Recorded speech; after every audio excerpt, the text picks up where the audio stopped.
Hai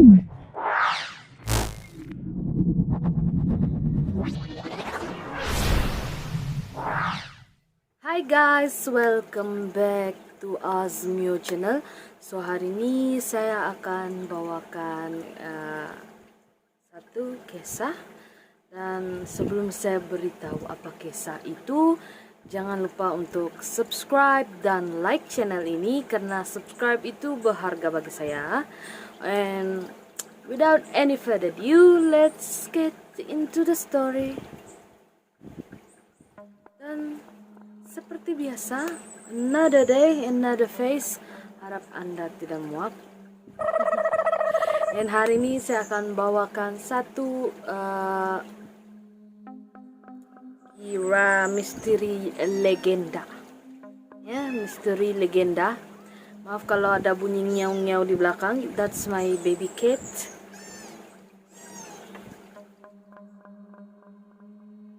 Tata, this is the baby cat. Dah kenyang kali dia. Dia agak sibuk dengan bunyi kucing di rumah ini memang. Oke. And kisah untuk kali ini adalah Batu Menangis.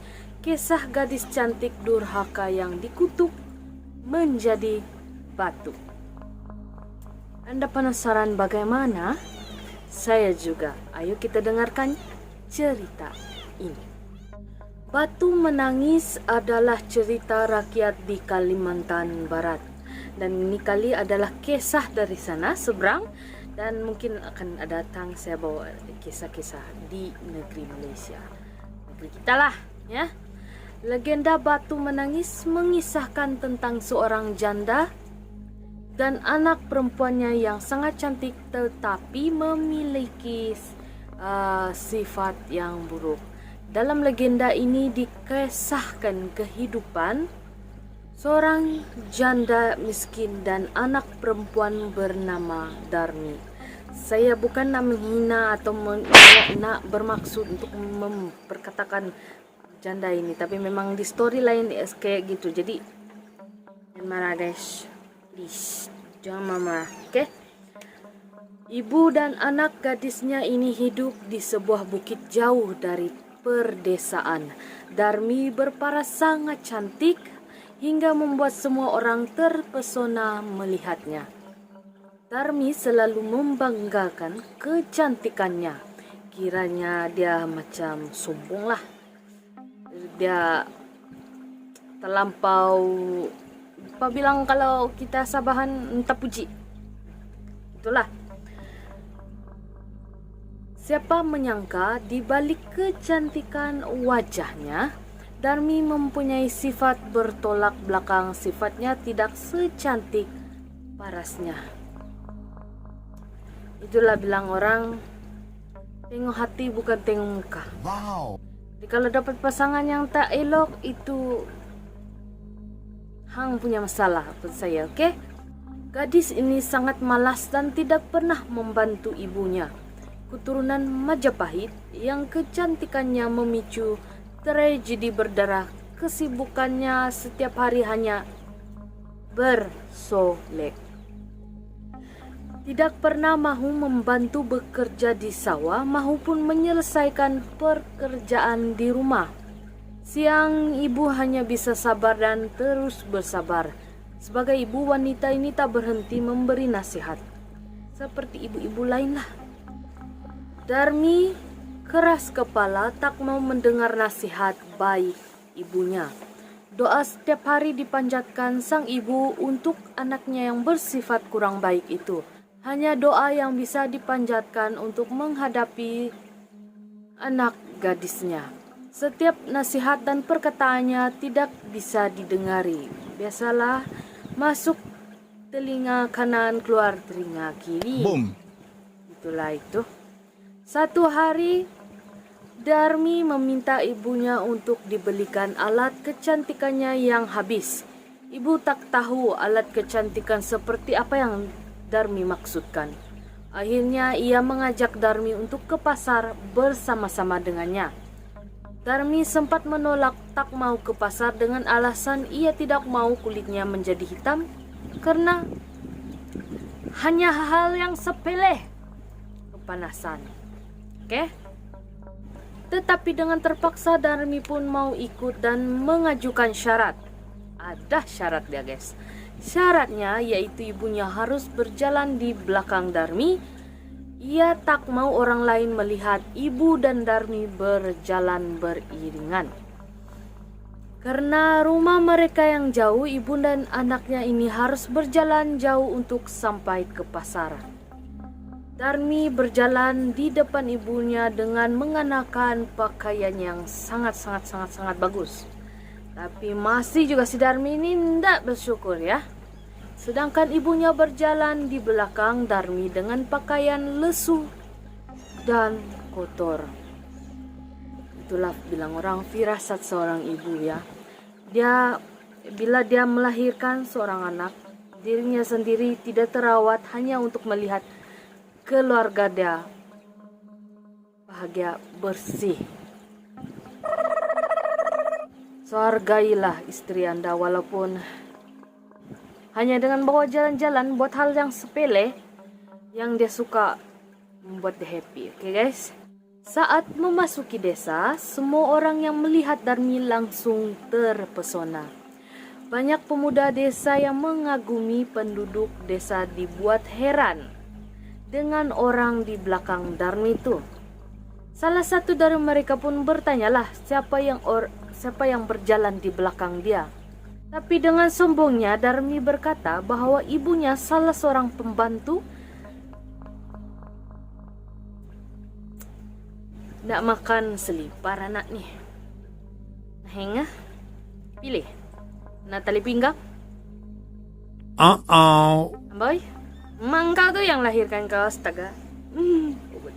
Tahan guys. Setiap orang yang bertanya, Darmi akan menjawab bahwa orang yang di belakangnya itu adalah pembantu. Sampai hati kau. Sang ibu hanya bisa menahan diri dan menangis di dalam hati. Begitulah setiap gadis itu bertemu dengan seseorang di sepanjang jalan yang menanyakan perihal ibunya, selalu jawabannya seperti itu. Ibunya diperlakukan sebagai pembantu atau budaknya. Pada awalnya mendengar jawaban putrinya yang durhaka, apabila ditanya orang, si ibu masih bisa menahan diri. Tetapi setelah berulang kali didengarnya jawaban yang masih tetap sama dan yang sangat menyakitkan hati, pada akhirnya si ibu yang malang itu tak bisa menahan diri.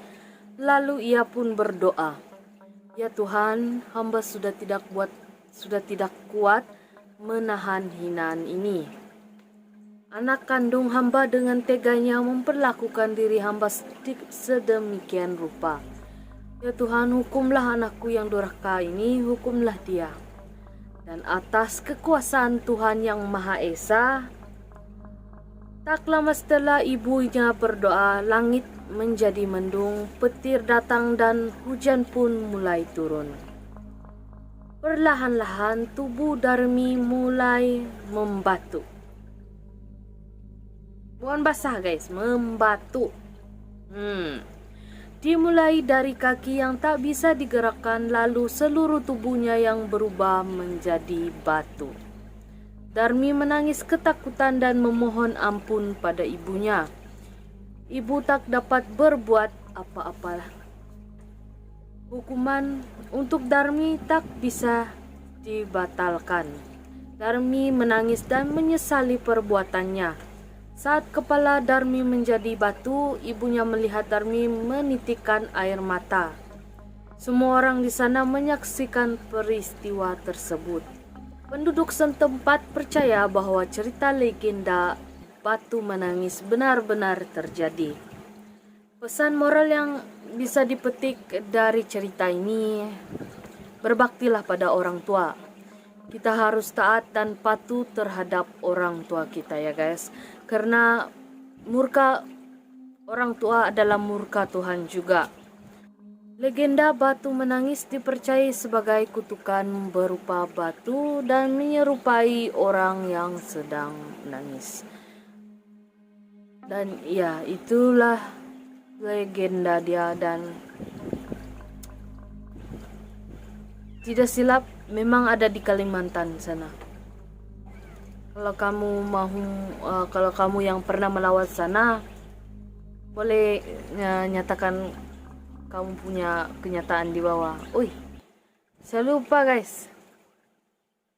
Saya lupa pakai gincu guys. Dalam video ini. Pucat kali saya. Give me 5 minutes guys. Boom. Tada. Ya, tapi dah terlambat guys. Cerita dana habis dah. So, nanti saya akan sertakan link dah di description box. Siapa yang mau melihat cerita ini, membaca sendiri. Tapi siapa yang malas baca, ya, itulah guna saya di sini untuk Anda. Dengarkan saja saya membebel, Anda boleh buat kerja lain, atau mengopi, atau makan. And guys, so that's it for the story today. Esok saya tak tengoklah ni, saya upload Isnin ke Selasa sebab kesibukan tertentu. Ya, Selasa saya selalu tak ada konten. So Rabu, Kamis, Jumat confirm ada. Kalau tiada pun akan ada terkeluar pada Sabtu dan Ahad. Seperti biasa seminggu 4 kali video. Kalau Anda rasa saya perlu buat lebih lagi, tunggu dulu guys. Tunggu dulu saya maju di dalam YouTube ini. Oke guys, itu saja. Saya yakin Anda tidak mau mendengarkan saya mengeluh. Kan? Majikan tolonglah. Ya. Jangan lupa kalau kamu ada cerita seram untuk kamu mau saya bawakan di video yang akan datang, antarkan ke email yang ini.